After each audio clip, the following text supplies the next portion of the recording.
Салават Юлаев, башкирский национальный герой, один из участников крестьянской войны 1773-75 годов, сподвижник Емельяна Пугачева, поэт и импровизатор, Сасян.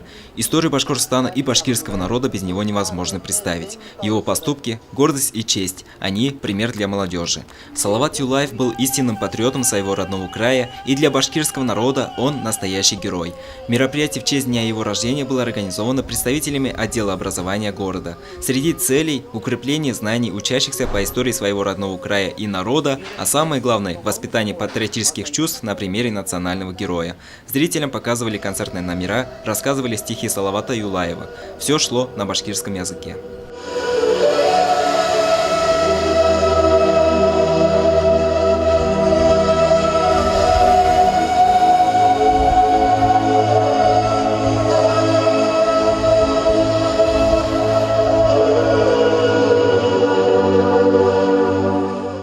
Участие в празднике приняли ребята из летних лагерей, действующих при школах, студенты колледжа искусств. Поздравить горожан с этой датой приехали и представители Курултая Башкир-Сибая.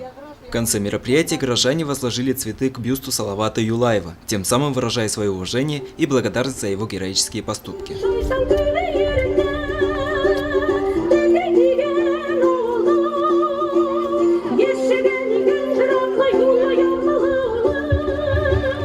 Данил Алибаев, Олег Кадыров, Гульгина Раскидина, телекомпания СТВ.